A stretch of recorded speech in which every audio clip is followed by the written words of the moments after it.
So before we start, I'd like to give a big thank you to Jacob Horn, who is the person who made the Reddit for the channel under the name One Turns to None. I also need to announce that the winner of the Ultra Magnus giveaway, which this time had an absolutely ludicrous turnout of almost 400 entrants, nearly double the previous number of contestants in either the Optimus Primal or Megatron giveaway. The good news is that this time I did not pull a stupid and run the contest multiple times. I generated the random victor once, and it was Tyrannoman22, who was one of the last few people to enter. So hilariously, I now have results where the people who won entered in both the first 20 and last 20 spots. Eventually that number has got to drop somewhere near the middle, right?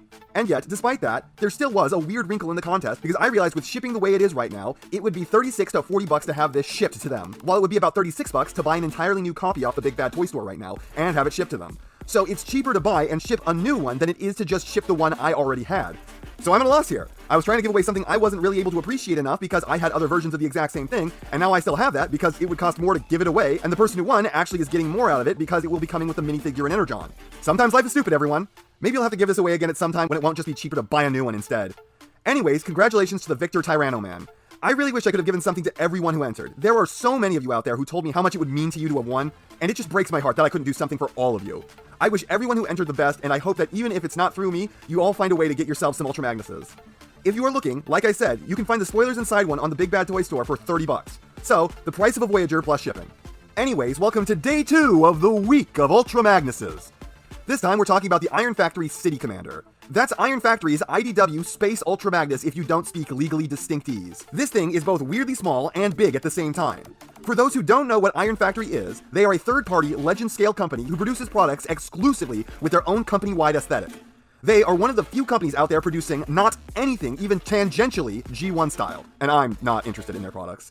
Their stuff, by all accounts, is great. Spoiling this video a bit, going by this figure, their stuff is fantastic. I like Legend Scale, you guys know this. But their company-wide style leaves me so cold. I can't exactly place what it is about the look of their stuff that leaves me so bored, but much like Transformers Prime, I tend to feel nothing when looking at their designs. That's not to say that I've never liked the look of any of their stuff. One of their figures, which I still really love to this day, is one of the first third-party figures I ever bought, and back when I originally planned to start my channel, it was one of the first reviews I ever expected to make. Didn't end up happening because the Masterpiece Grimlock video was so terribly laid out that I just completely discouraged myself from starting YouTube for literally 3 more years. But yeah, I don't hate this company style, I nothing it. This time I love it. I'm not sure how I would normally go about describing the aesthetic of the typical Iron Factory figure. I'd kinda wanna say that they're very techno-future with maybe some cues from the War for Cybertron games. This is not that. This skews much more Japanese mecha-inspired, but shies away from the super robot category and more towards the grounded, weighty aesthetic.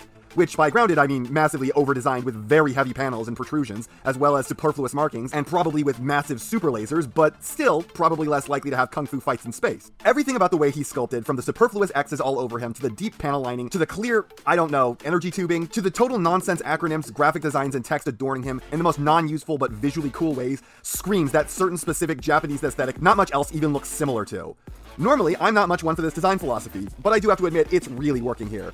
I keep looking at different parts of him and thinking that they're my favorite bit of his aesthetic, but then I look anywhere else and I decide that part's my favorite now. I do have a minor QC issue where only half of this vent is painted on one arm, and it being a gunmetal color, it made me think that it was some kind of joint since it seemed like it would have to be structural with it only being half the part. But no, it's just a mistake. One that I can't really give a crap about, I just thought it was a funny story so I brought it up.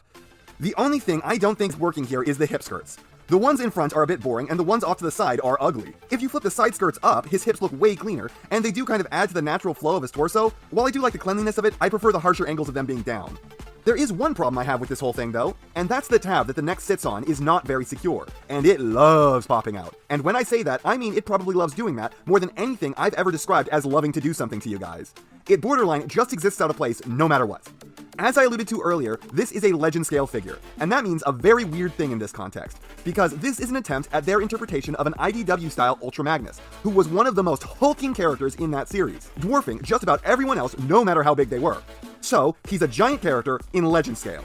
So that means he's huge for a legend scale figure, being more than twice as big as normal, towering over almost any other legend scale figure, and is still also bigger than even the larger modern deluxes. But it's also still going to be shorter than the Voyagers, which brings up the funny point that this thing being $80 is much less of a deal breaker now than it used to be, because Voyagers are now getting sold as leader classes for $50, and with the price of everything going up, that brings this even more in line with modern figures. So if you want an Ultra Magnus to go with your Chug Optimus, and you prefer them to be about the same size, this might actually be an option for you, provided you can get past the tremendous difference in aesthetics. So yeah, this looks fantastic, all but for the head. I kind of really hate this thing's head. It's not a monster bummer like on some figures where you love the look of it, but every time you gaze at the face, you just sigh in contempt. But it's still a really bad one. It's generic, boring, and ugly all at the same time. It looks more like a puppet's head than it does Ultra Magnus's, and it uses my most hated of adversaries, light piping. But it's okay here. The eyes are so small and sunken in that they were kind of doomed to disappear into the helmet no matter what, and whatever material they are using, it is at least effective at sucking up the light, so I think it would have been better without, but with it, it's not like it's ruining an already disappointing head sculpt. This time, I'm actually going to have to introduce an entirely new segment here where I talk about the gimmicks, as these are very distinct from his accessories.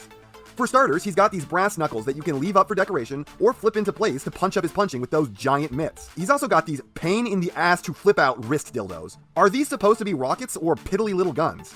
Either way, they look dumb as fuck. Magnus's shoulder pylons also flip down for some more literal than normal shoulder cannon action. And lastly, the little leg pouches that he has can also open up for some rocket pods, and these can hinge out at an angle. I don't know why you'd want to do that, but it's an option. And straight off the back of gimmicks, we move into accessories. He comes with these 2 extra shoulder cannons that are honestly kind of superfluous, but who am I to say no to more firepower? These blue parts at the back flip out into tiny chairs that I don't think there's anything that really fits, and the clear plastic parts flip up into a battle sight. He also comes with a positively absurd cannon and tiny minigun combo. The mini minigun can come off and he can't use this. But you can grab the scope and pull it out, then take the bonus shoulder cannons and slap those on the sides, and then by getting creative with his fingers, you can slot them in, giving him some approximation of a rocket-powered hammer of pain. This isn't very convincing, but it's entirely too much fun for me to care. You can also straighten everything out and give him an even more ridiculous gun. You can use the chair sight and pretend that he's got some way to aim this too, so that's a positive for this abomination. Now for the actual minigun that splits off. That goes to this little guy. That's right, Magnus comes with his own Minimus Ambus, and he can even pilot the Magnus armor, but at the same time, it's an absolute pain in the ass to get him in there, and it's just not worth it. This thing is tiny, almost half the size of a normal Legends figure. And interestingly enough, seemingly not based on the design you almost always saw in the comic, but it seems to be a mashup of that and the even smaller true Minimus Ambus body. The shoulders are a dead giveaway that at least something is up with the design.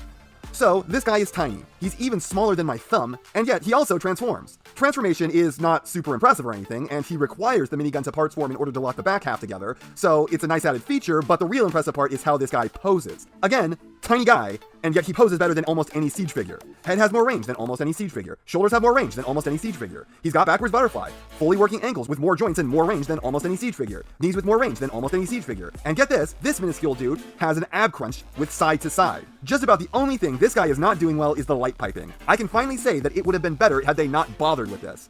Fuck light piping. Feels so good to be able to say that again. So, does everyone remember when the MMC Optus Pexus came out and everyone creamed their pants because of how well it posed? Because it was such a game changer. And I was like, I don't think this is impressive for doing things we've never seen before because it's not doing that. It's impressive for doing it at a smaller scale than we've ever seen it all get done at before. Yeah, that feels real stupid now because this guy predates that figure and he quite possibly poses even better at an even smaller scale. I didn't have this figure until last week, and even then, I wasn't over the moon with the Optus Pexus' posing. What's everyone else's excuse? Also, sorry for the longer than normal posability section, but he has a lot to cover and it's very impressive. Head is relatively standard but with way more range than normal. Shoulder pylons can go forward for cannons and sideways to get out of the way. Shoulders do not go all the way out to the sides, and you cannot fake it because of the pylons, but you can at least get something by tilting the cannons both ways. He's got these unique rib pieces that allow you to arc up a bit and get you forward butterfly. A separate joint for backwards butterfly, and this really frees up the shoulder for even more range now, allowing you to finally go all the way up. But this is locked in place insanely well, and I worry it might break the tab if you use this too much. To bend his arms, you have to get this slot in the right place, but when you do, he has maximum elbows. Maximum knees too, but you don't need to worry about getting those lined up properly. Special wrist cuts to bend in, different special wrist cuts to bend out. Hands are the one place where this is obviously losing to the Optus Pexus, because while they are fully articulated, the fingers only splay in theory, and there are only base and center knuckles, so they are slightly more limited, but they still manage to look natural almost all the time. Ab crunch, unpeg for more ab crunch, sideways ab crunch, thighs have basically unlimited movement forward, though he can't do the can like the Pexus can, and he can't really go back just like the Pexus. Also, everything you need from the feet in excess, except for rotation. So yeah, this guy who is half the size of the Optus Pexus is really competitive with its ability to pose. He's got way more range in some joints and way less in a few others, but overall, I'd say that while he can't quite touch his toes or do anything super anime-esque with the hands, he actually in general poses better. And I don't understand what the fascination with the Pexus was, when this already existed. Don't get me wrong, the Pexus is an amazing figure, but why was it considered to be such a posing revolution when this thing already existed, and it's pretty much better at it, at the very least incredibly close to it, and it's legend scale? Transformation on this is not very fun. He does what seems to be the Ultra Magnus go-to and falls out of his shins, and then everything else is pretty much either boring or incredibly clashy. It doesn't really do a lot to transform, mostly just relying on the bulk of its design to cover up everything robot-looking. It has some moments, but mostly it's kind of dull with a heaping of annoying. And here's another area it beats the Optus Pexus. The Optus Pexus kind of looked like a space truck. It wasn't bad, but it was really only serviceable, and almost no one was ever going to display it like that. This thing people will absolutely be happy to display in this mode. Is this as good as the other mode? No, not even close, but it's still good. It's probably more accurate to the source material than its robot mode, but it is still a stylized take. I personally am going to leave this in robot mode almost always though. That is surely his strong suit. This is a fantastic figure. I'm not even remotely mad that I paid $80 for something the size of a small Voyager. Hell, I paid $80 for deluxes that aren't 1/1000th as good as this. It's a cool, unique design. That is the one time I'm really loving the Iron Factory aesthetic. It feels pretty good. It's squeaky in some areas, and the plastic does get small enough and thin enough that I do worry that it could break, but there is nothing that I know of that suggests that it will actually happen if you treat it within reason. It poses ungodly good, and may now be the most posable thing I own, and the irony of that is so immense and thick, I think it's blocking me from getting out of my house. Transformation is nothing to hate, but it's nothing to be happy about, and the alt mode looks great. Do you need this? I don't know. He's not going to fit every collection, and he is going to be fairly expensive to most people, being the cost of a commander class, while only being the size of the bullshit that passes for commander class in Kingdom. Fuck you, Rodimus. But if you want a really fun figure packed with features who poses like a monster, well, this is better than almost any masterpiece I've ever seen. Aw man, I get to dilute the stupid term micro masterpiece even more, cause this is pretty micro, and it absolutely costs less than most masterpieces, but more than what people want when they use that term. So yeah, this is a micro masterpiece, but better. And that's not half of what I have to say, but it's enough of what I have to say. And I know you know what everyone else tells you to do at the end of these videos. So if you liked what you saw here, please do that. And if you'd like to take it a step further, then please share this video with any friend you think may be interested. I hope you'll enjoy listening to me waste your time.